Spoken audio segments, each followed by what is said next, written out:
പഴമാങ്ങ വെച്ചിട്ട് നമുക്കൊരു പുളിശ്ശേരി ഉണ്ടാക്കാം. അപ്പോൾ ഒരു മാങ്ങ എടുത്തിട്ടുണ്ട്, 4 പച്ചമുളക്, 1 ടീസ്പൂൺ മഞ്ഞൾപ്പൊടി, 1/2 ടീസ്പൂൺ മുളക് പൊടിയും ചേർത്ത് ഇതൊന്നും നമ്മൾ വേവിക്കാൻ വെക്കാം കേട്ടോ. കുറച്ച് വേപ്പില ഇടുന്നുണ്ട് ഞാനിതിലേക്ക്. വേപ്പില എനിക്ക് ഒരുപാട് ഇഷ്ടമാണ് മക്കളെ, അതുകൊണ്ടാണ് കാണുന്ന എല്ലാത്തിലേക്കും ഞാൻ വേപ്പില വാരിയിടുന്നത്. വേവിക്കാൻ വെച്ചേക്കാം. ആ പുളിശ്ശേരിക്ക് വേണ്ടി തേങ്ങ എടുത്തിട്ടുണ്ട്. ഒരു 6 ടേബിൾ സ്പൂണോളമൊക്കെ തേങ്ങ ഉണ്ട് കേട്ടോ. ഒരു കൈപ്പിടി തേങ്ങ എടുത്തിട്ടുണ്ട്. കുറച്ച് നല്ല ജീരകം, 3 ചുവന്നുള്ളി, ഒരു കഷ്ണം പച്ചമുളകും കൂടി ഒന്ന് അരച്ചെടുക്കുന്നുണ്ട് കേട്ടോ.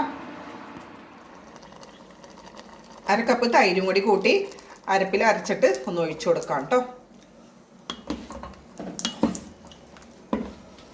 ആവശ്യത്തിന് ഉപ്പും ചേർത്ത് കൊടുക്കാം.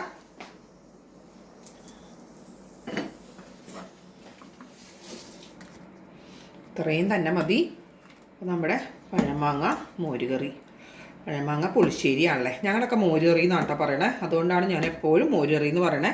പഴമാങ്ങ പുളിശ്ശേരി അപ്പോൾ ഇവിടെ റെഡി ആയിട്ടാ. ഇതിലേക്കൊരു താളിപ്പൊഴിക്കുന്നുണ്ട്.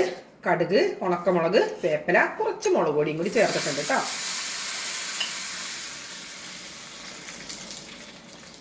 അപ്പോൾ നമുക്ക് ഈ നോയമ്പ് സമയത്തൊക്കെ ഉണ്ടാക്കാൻ പറ്റുന്ന കറികളൊക്കെയാണ് കേട്ടോ. നിങ്ങളൊന്ന് വെച്ച് നോക്കുക, അഭിപ്രായം പറയാം. എല്ലാവർക്കും അറിയാമായിരിക്കും, അറിയാൻ പാടില്ലാത്ത ആൾക്കാരൊക്കെ ഒന്ന് വെച്ച് നോക്കട്ടോ.